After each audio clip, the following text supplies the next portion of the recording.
je veux accueillir chacun d'entre vous ce matin. Merci d'avoir fait le déplacement, parents, amis. Et dans quelques minutes, comme notre frère Bruno l'a dit, nous allons écouter 6 témoignages parce que au-delà de plonger les uns et les autres dans l'eau, il s'agit de témoignages, il s'agit de parcours de vie, il s'agit d'un instant T dans la vie de plusieurs. Vous allez voir ce matin, quand il y en a de très jeunes, il y en a des barbus, il y en a d'autres qui sont dans la force de l'âge, mais chacun, à un moment donné particulier, ont vécu quelque chose. Et avant d'écouter ces témoignages, j'aimerais qu'au cours des 10 prochaines minutes, nous puissions plonger nos regards dans la Bible, la parole de Dieu, parce que la parole de Dieu, elle fait référence. Parce que la parole de Dieu, elle reste incontournable. Et j'aimerais que nous lisions une histoire qui, quelque part, pose le cadre du baptême. Parce qu'en fait, le baptême, ce n'est pas quelque chose qu'on fait pour faire. Il y a une raison profonde, et cette raison, elle se trouve à la croix. Et si vous voulez bien, j'aimerais que nous lisions Actes chapitre 8, les versets 26 à 39, qui va nous parler de la trajectoire de vie d'un homme.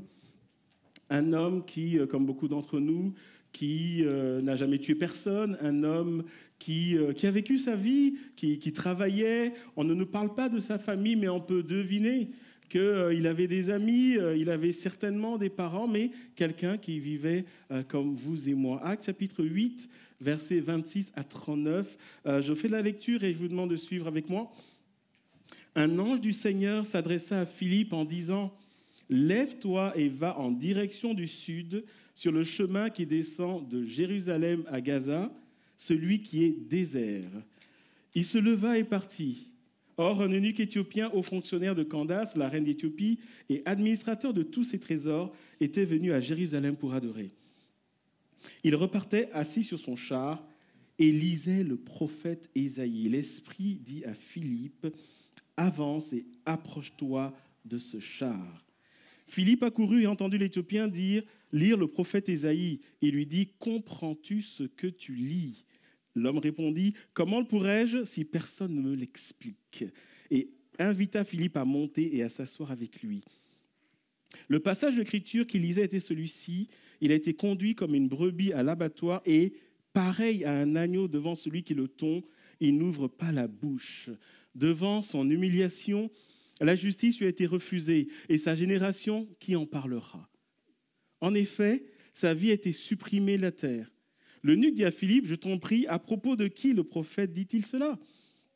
Est-ce à propos de lui-même ou de quelqu'un d'autre ?» Alors Philippe prit la parole et en partant de ce texte de l'Écriture, il lui annonça la bonne nouvelle de Jésus. Comme ils continuaient leur chemin, ils arrivèrent à un point d'eau. L'eunuque dit, « Voici de l'eau. Qu'est-ce qui empêche que je sois baptisé ?» Philippe dit, « Si tu crois de tout ton cœur, cela est possible. » L'eunuque répondit, « Je crois que Jésus-Christ est le Fils de Dieu. » Il fit arrêter le char. Philippe et l'eunuque descendirent tous les deux dans l'eau et Philippe baptisa l'eunuque. Quand il fut sorti de l'eau, l'Esprit du Seigneur enleva Philippe et l'eunuque ne le vit plus. Il poursuivit sa route tout joyeux. Amen. Alors, je crois que ce texte dit des vérités spirituelles importantes. Et ensemble, j'aimerais que nous puissions découvrir ce que nous dit ce texte. Ce que dit ce texte aujourd'hui à chacun d'entre nous, je vois dans la salle, il y a d'autres qui sont en bas.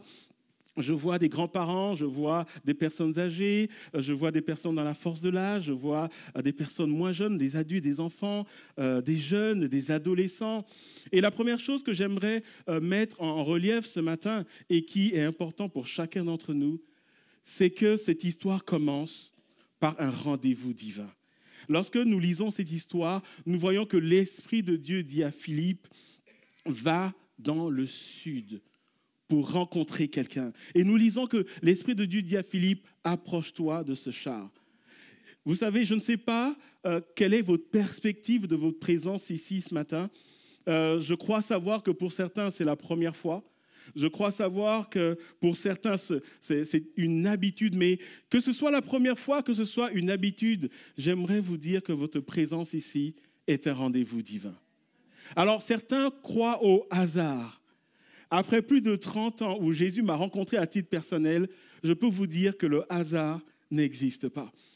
Et ce matin, j'aimerais vous dire que votre présence en ce lieu, que vous soyez un ami, que vous ayez été invité, qu'on vous ait traîné ici de force parce que vous faites partie d'une famille, chacun d'entre vous, vous êtes ici pour un rendez-vous divin. Et ce rendez-vous divin est mu par l'amour de Dieu pour chacun d'entre nous. Que nous soyons conscients ou non de l'existence de Dieu. Et je devine aisément que dans cette salle, il y a plusieurs personnes qui ont des obédiences différentes. Certains ne croient pas du tout en Jésus. Certains, oui. Certains ont entendu parler d'un Jésus historique. Certains l'ont étudié à l'école et ont juste oublié juste après les examens. Et d'ailleurs, c'est la période des examens. Il y a des examens de religion. Certains vont étudier et oublier jusqu'après. Mais toujours est-il que je veux que chacun reçoive ce matin dans son cœur que sa présence en ce lieu est un rendez-vous divin. Et un rendez-vous divin, pourquoi ? Et l'histoire nous parle de cet homme qui est allé faire son culte. Il est allé faire ce que beaucoup d'entre nous, nous avons fait dans un parcours de vie. Il faut bien faire les choses parce que dans la vie, c'est bien d'être quelqu'un de bien. Et cet homme qui n'avait besoin de rien, pour ainsi dire. Il avait de l'argent, il avait une carrière. Cet homme, il va faire ce que tout le monde fait. On dit, va en ce lieu, c'est bien que tu pries, c'est bien que tu joignes les mains, etc. Il fait ce qu'il a à faire. Et il lit la Bible, comme peut-être beaucoup, nous l'avons lu à un moment donné, et il ne comprend pas du tout ce qu'il lit. Et à ce moment-là, Philippe, qui lui a vécu quelque chose avec Jésus, il monte à côté de cet homme. Et la Bible nous dit que lorsque cet homme lui dit « Mais de qui est-ce qu'il parle ? De qui parle-t-on au point d'avoir été sacrifié ? Qu'est-ce que c'est que cette histoire ?» Et la Bible nous dit que Philippe va lui annoncer la bonne nouvelle de Jésus. Qu'est-ce que la bonne nouvelle de Jésus ? Ce matin, j'aimerais que nous saisissions que la bonne nouvelle de Jésus, c'est des cœurs brisés qui sont guéris. Aujourd'hui encore en 2023. La bonne nouvelle de Jésus, c'est des couples qui ne se supportent plus, qui sont peut-être au bord de divorce. Et peut-être aujourd'hui, en ce lieu, il y a des couples qui sont pris en otage, en souffrance. La bonne nouvelle de Jésus, c'est que ces couples peuvent être guéris. La bonne nouvelle de Jésus, c'est que des enfants peuvent revenir vers des parents, et c'est des parents qui peuvent humilier leur cœur et demander pardon à des enfants. La bonne nouvelle de Jésus, c'est peut-être quelqu'un qui veut mettre fin à sa vie, à qui Jésus dit « J'ai encore un espoir. En moi, Jésus, il y a encore un espoir. » La bonne nouvelle de Jésus, c'est quelqu'un qui peut-être est en proie à une addiction, qui est en proie à des cauchemars, qui doit peut-être prendre de la drogue, de l'alcool, ou qui fait des choses, peut-être un jeune qui fait des choses, qui est tellement mal dans sa peau qu'il doit se taillader la peau, qui voit le style où on doit toujours se mettre en manche longue. La bonne nouvelle de Jésus, c'est que cette personne peut être sauvée. La bonne nouvelle de Jésus, c'est quelqu'un qui a été meurtri, qui a été blessé pendant des années, et peut-être même des jeunes ou des personnes âgées, ou des gens qui ont commis des erreurs. La bonne nouvelle de Jésus, c'est que le pardon peut être donné. La bonne nouvelle de Jésus, c'est une vie qui peut être transformée. Et lorsque Philippe parle à cet homme, à un moment, cet homme qui... Encore une fois, mais il n'a besoin de rien. Il a une belle vie.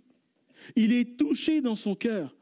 Parce que chacun d'entre nous, nous avons des choses qui sont cachées, mais que Dieu voit. Lorsque l'Esprit de Dieu dit à Philippe, va dans le sud, en réalité, Dieu voit dans le cœur de cet homme et voit quelque chose que personne ne peut voir. De la même manière que chacun d'entre nous, ce matin, nous avons des choses que moi, je ne peux pas voir.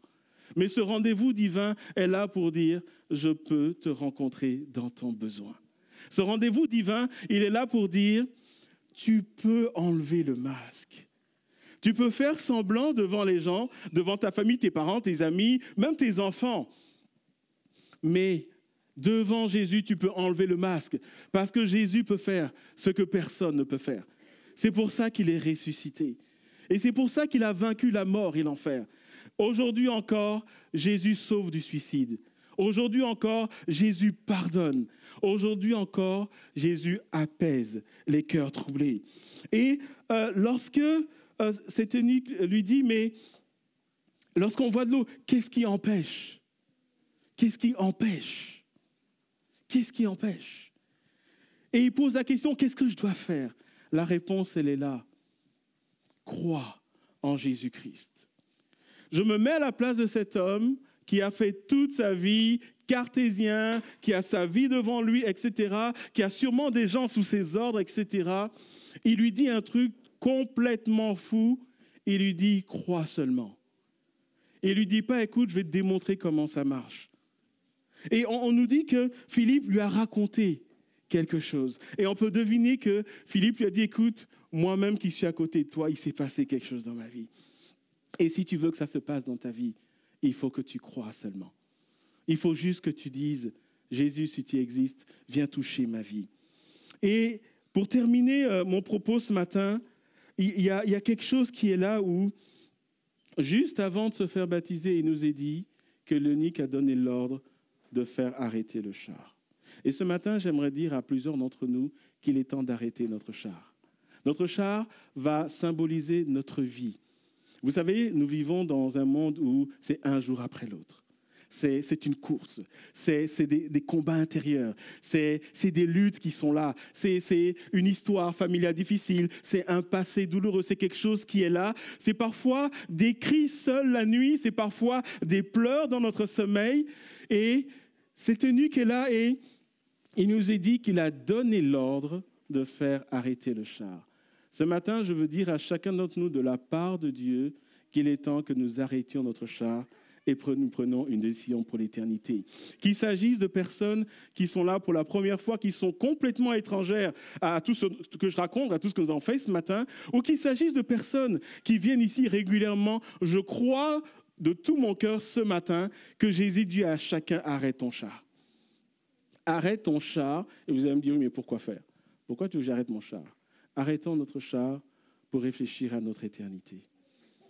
Parce que voyez-vous, ce dont nous parlons, ce n'est pas 6 personnes ce dimanche et 6 personnes le dimanche prochain qui vont prendre un bain. Mais ce dont nous parlons d'éternité. Et nous voyons cet homme qui donne l'ordre d'arrêter le char.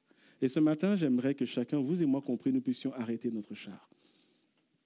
Et que nous puissions nous poser la question de l'éternité.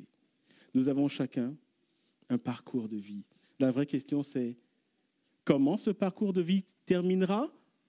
Il terminera à différents moments, de différentes manières. Je parle d'une mort physique, mais la parole de Dieu nous dit qu'après la mort physique, il y a quelque chose. Et ce quelque chose dépend de comment nous vivrons ici et quelle est la décision que nous prendrons. L'eunuque a arrêté son char, il a pris le temps. Il a saisi une occasion pour dire, je suis assis dans une église, qu'est-ce que je fais là? Et qu'est-ce que ça veut dire? Et qu'est-ce qu'il y a pour moi devant? Il y a des personnes ici, sans vouloir être morbide ou faire peur à qui que ce soit, il y a certains d'entre nous que nous ne verrons pas dans quelques mois, dans quelques années, parce que c'est le cours de la vie. Certains jeunes ne sont plus là, certains plus âgés que ne sont plus là. Et on espère que les plus âgés, mais les très, très, très âgés, parce qu'on veut tous vivre le plus longtemps possible. Mais ça, c'est dans les films que ça se passe. La vraie vie, c'est que dans le parcours de vie qu'est le nôtre, que chacun d'entre nous, à un moment, ça va s'arrêter. Et la question, qu'est-ce qu'il y a après? Et les jeunes qui sont ici savent de quoi je parle. J'ai 2 adolescentes qui vont à l'école. Et parfois, on revient de l'école et on dit, telle personne s'est suicidée. Un jeune, un moins jeune. Il y a des enfants. Et la question, c'est, qu'est-ce qu'il y a après? Ces choses dont je vous parle, on ne pourra pas toujours l'éviter.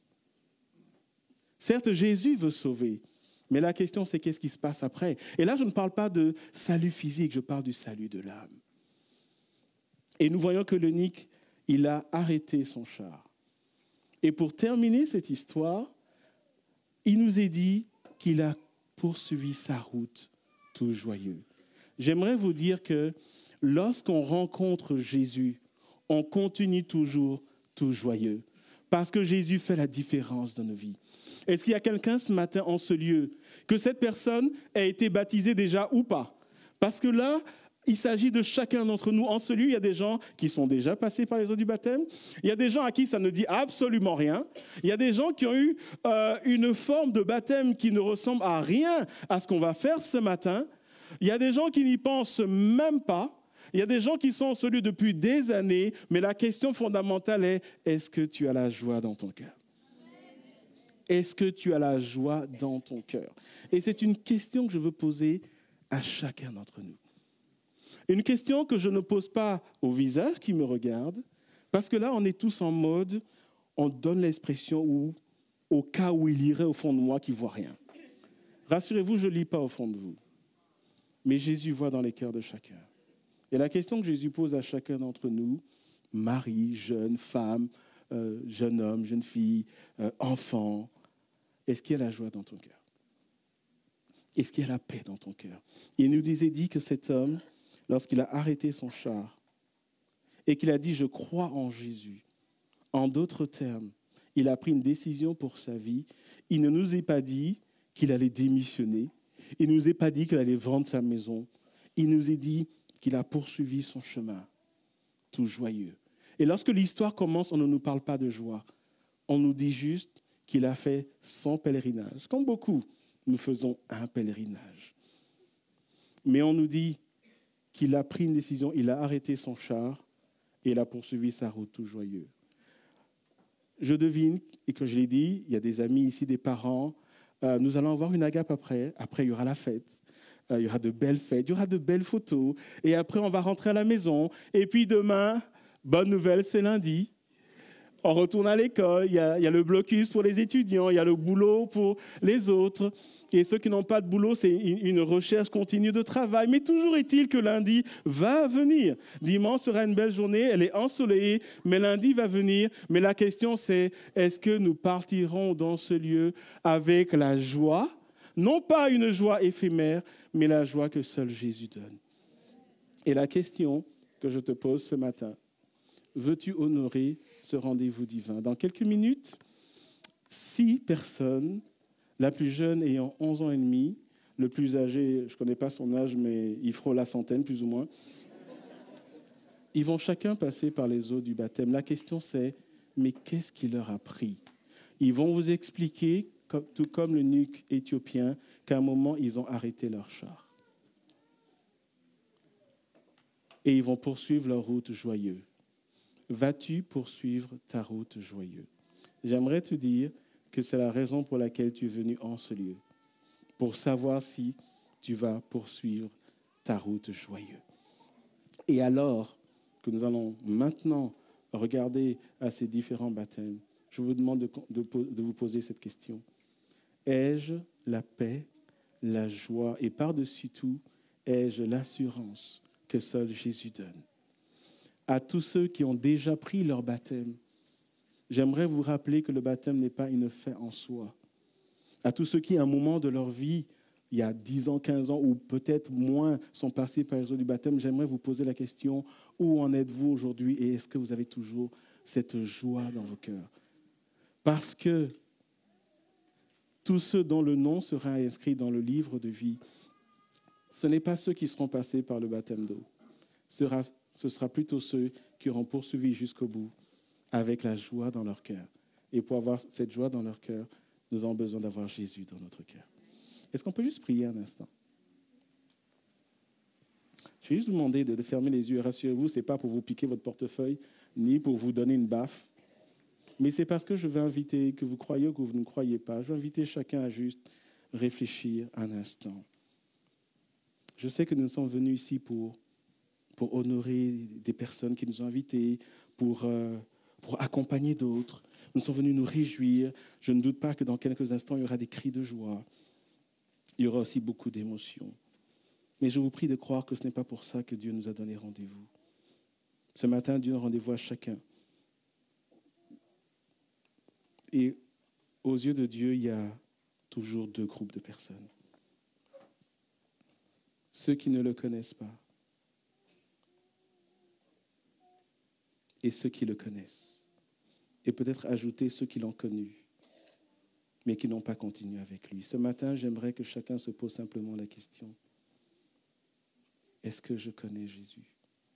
Et est-ce que je sais où j'irai lorsque ma vie terrestre s'arrêtera? La Bible déclare, si tu crois dans ton cœur, tu seras sauvé.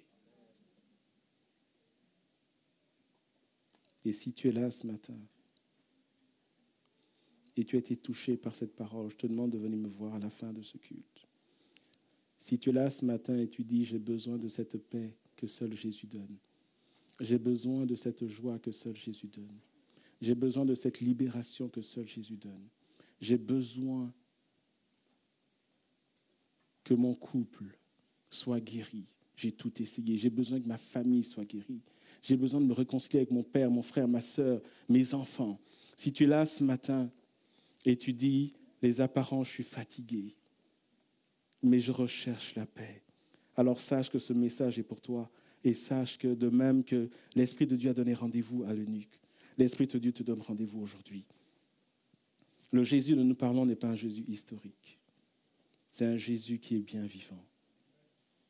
C'est un Jésus qui sauve encore aujourd'hui et il veut te sauver. C'est un Jésus qui guérit encore aujourd'hui et il veut te guérir.